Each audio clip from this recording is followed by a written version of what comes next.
Hello, magical beings. Welcome back to another episode of Witches of the Moon. We are in season 13. This is week 15. My name is CORIANN, and I am your Tuesday hostess.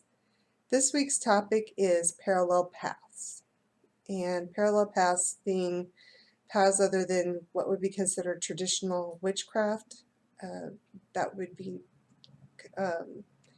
Kabbalah, Native American traditions, shamanism, things that, paths of that nature or methodologies of that nature. I'm going to keep in mind these are just my thoughts. This is my particular beliefs. This is my path. You have to figure out if any of this resonates with you, and if it does, great. I hope it's it's helpful in some manner. If it doesn't, well, I still hope it was edifying in some way. But please keep in mind this is strictly my thoughts, my path, my beliefs. I don't, if you disagree, please share your thoughts. Please share your particular beliefs and path. I would be very interested to hear your take on the topic. I am a very eclectic witch. My practice is primarily Native American and Egyptian. Now, if we look at witchcraft in its popular form, there we go. Most people consider traditional witchcraft to come from Celtic origins or from Italy. So that, or modern witchcraft, which would be considered Wicca, and those are the traditional or more considered more traditional paths. Okay, but if you look back through history, there's been elements of magic and energy manipulation or channeling for various purposes, either for healing, some of it for warfare, other types of energy manipulation for the weather, that kind of thing. And it's been practiced throughout various cultures, regions, and years, generations of this type of practice, or what we would consider magic today, or what was even considered magic back then. Egyptians, in ancient Egypt, they wrote spells. The Book of the Dead is basically a giant spell book. They wrote spells on their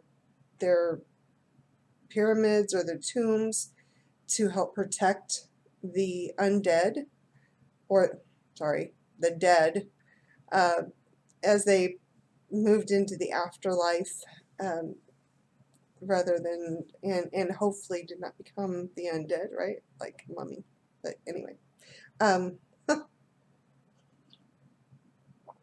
So, again, in ancient Egypt, there's actually evidence of ancient love spells. There's evidence of resurrection spells. There's evidence of money spells, prosperity spells, if you will, in ancient Egypt. Native American practices fall in line with more traditional, I think in a lot of ways more traditional or more modern witchcraft, in the fact that the reverence for Mother Earth and Father Sky is there. The reverence for every living creature, and recognizing that those creatures were given life just as we were, and that we're all equal in our importance, that no particular being or creature is more important than the other. They all have a purpose. We all have a purpose. And the other thing that I align with in my Native American practices and beliefs is that we are equal. We are, as far in importance, and that we should be thankful and take reverence and consider ourselves as part of the earth, not outside of the earth, if that makes sense to anyone. In other words, we tend to say, oh, that's beautiful, that's nature or part of nature, or that's natural, where we build things and create things, and for us it's not part of nature. But if you consider that we are part of nature, we are part of this living organism, then what we do also is part of nature.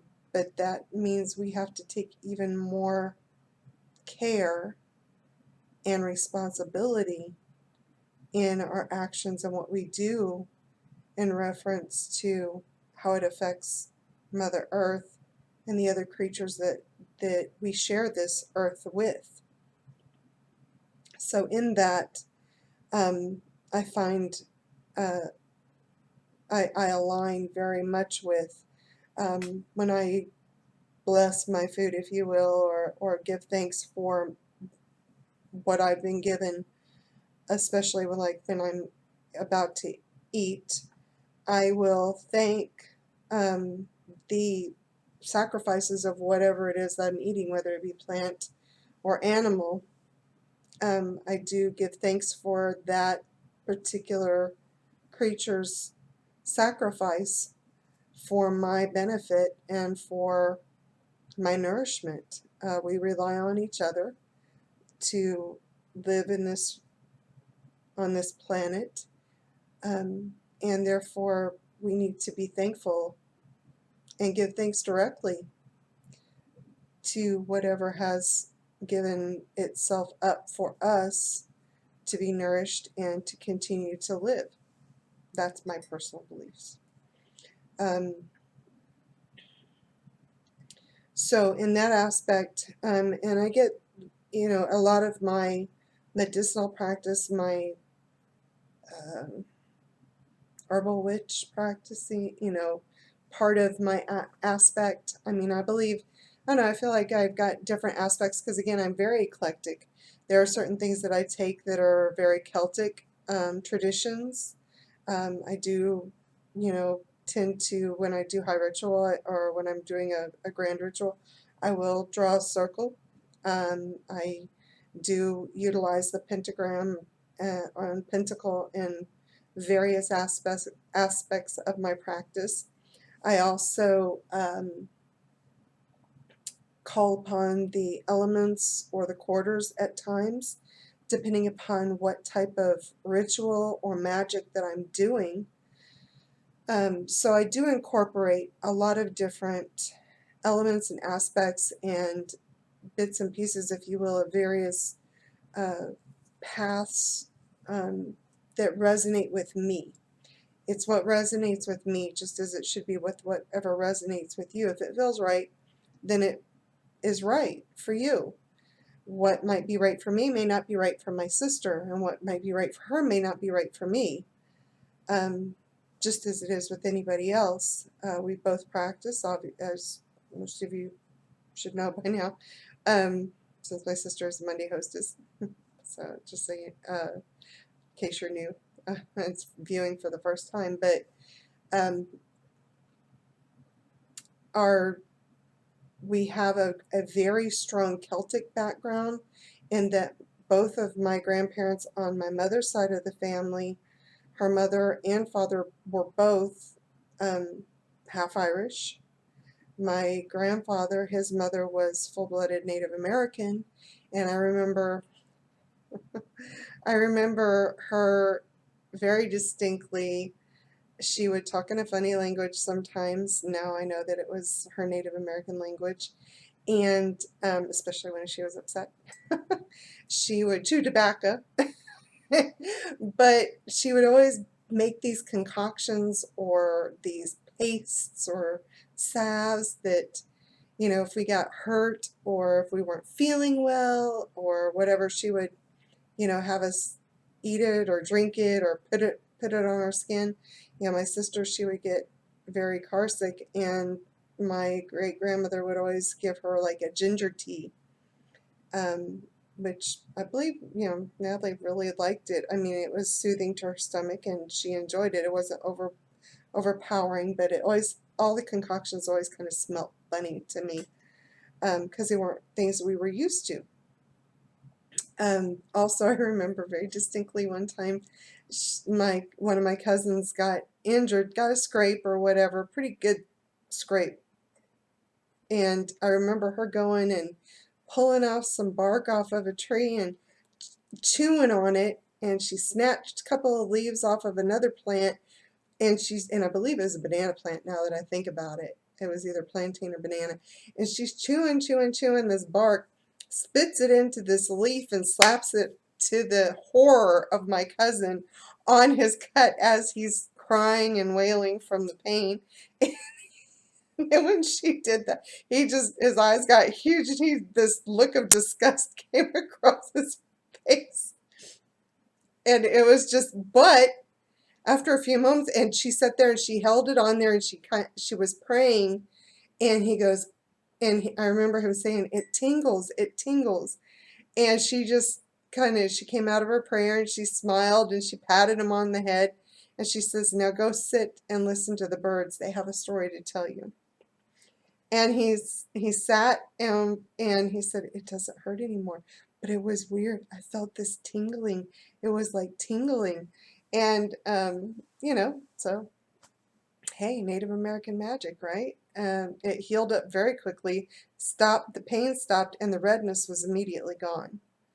I have a feeling I think the tree, I don't honestly remember the tree, that exactly what it was. I couldn't tell you, but I'm sure it was probably willow. Um, and she just she sat there and she chewed on that bark and then spit it in that leaf. Yeah.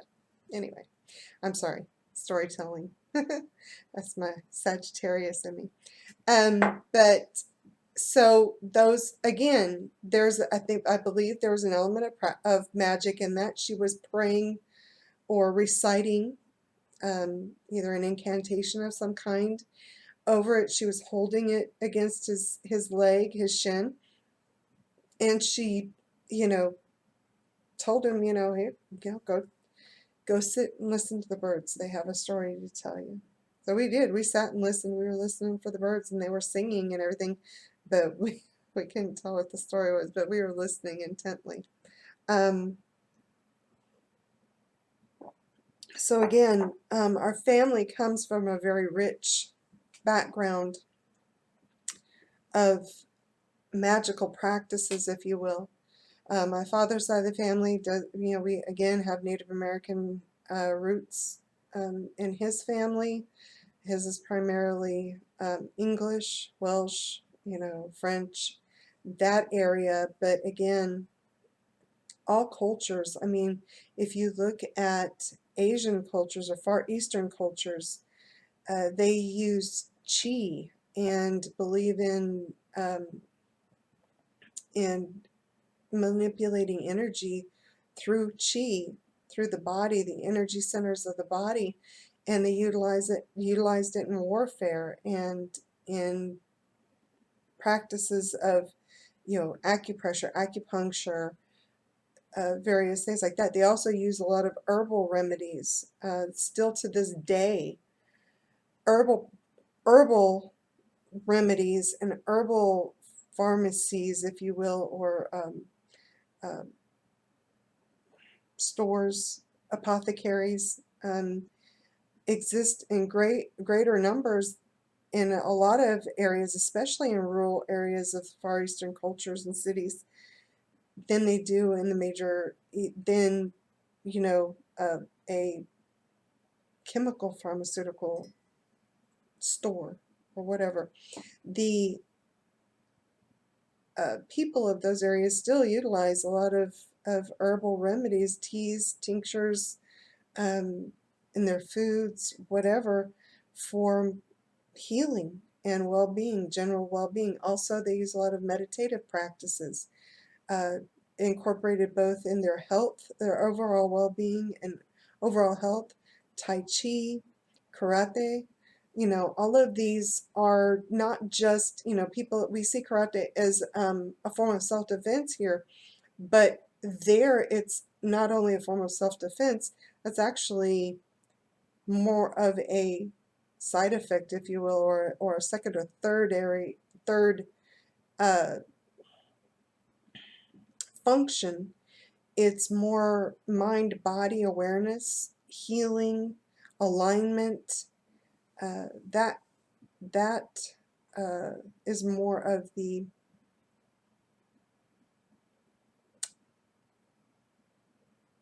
desired result or purpose, if you will.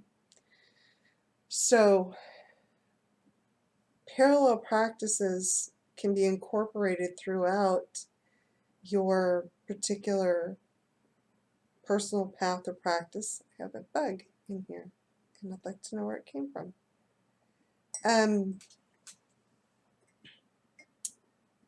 Again, I utilize a lot of different elements in my practice, in my path, in my magic, different regions, cultures, that kind of thing. I know there's always a question of cultural appropriation and things of that nature. I don't believe particularly cultural appropriation, race, ethnicity, those are all terms that are more modern. We're people, we're all the same. We may have different experiences, but we can appreciate those experiences. I think diversity in our practice is just as important as it is in our everyday living, in our social structures. We can learn a lot from each other. Appreciation for those particular practices, beliefs, rituals, traditions. I think that if we're respectful and have an honest and true heart for wanting to learn and have an appreciation for those particular practices and a respect, as we should with any practice, whether it's culturally our own or not, from our personal ancestry. I think we share a lot of ancestry because personally I believe in reincarnation and multiple lives.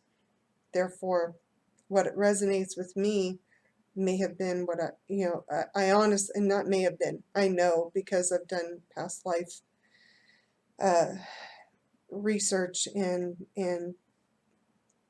have gone into my past lives and know that I spent a great deal of time in Egypt, and that's why it resonates with me so much now, because my early first lives were in Egypt. So I think that we just need to be mindful and respectful of one another and our beliefs. Again, I don't expect everybody to agree with me. These are my personal beliefs. If you disagree, please feel free to comment, but do it respectfully is the only thing I ask. State your position, and I would love to hear it, because that's how we learn. That's how we grow, is when we listen, learn, and have a conversation with one another. So, yeah, I think that's pretty much my take on parallel paths. There's a lot of them out there. Like I said, just about every culture through history has some element of magical practice, ritual, tradition, whatever you want to call it. But if you look through the cultures and histories of cultures in various regions, I think you'll see that we're more alike than we are different. We may do it slightly differently. We may call it something different, but when you get down to the nuts and bolts of it, if you get down to the basics of it, we're a lot more alike than we are different. So I think that's what makes it beautiful. Those little differences in elements just makes us all stronger in our practice and in our magic. My personal opinion again. So hopefully I've said something that's been edifying, something that you can take away from and possibly incorporate into your own practice or research or what have you. We're heading into our beautiful Samhain season, so this is a very magical, very exciting time of the year. This is where my Celtic cultural beliefs kick in. I enjoy Samhain and Mabon and all of the fall rituals and Esbats and Sabbats to come. I do celebrate the Sabbats and Esbats. So again, I'm very eclectic. I like various traditions. Some sometimes some of you only follow the the wheel of the year and the seasons as opposed to the Sabbats, traditional witchy Sabbats, if you will. I don't know how else you want to call it. But anyway, we're heading into a fun season. Yule to follow. Just a lot of time for reflection, a lot of time for a family gathering, a lot of time for a little bit of fun, a lot of magic. So enjoy the seasons to come. I know it's going to be a little different this year. I know it's going to look a little different for a lot of us as we embark on this season. Please, whatever you decide to do, be safe, have fun, and most of all, be kind to one another. And I hope everyone has a blessed afternoon. So blessed be.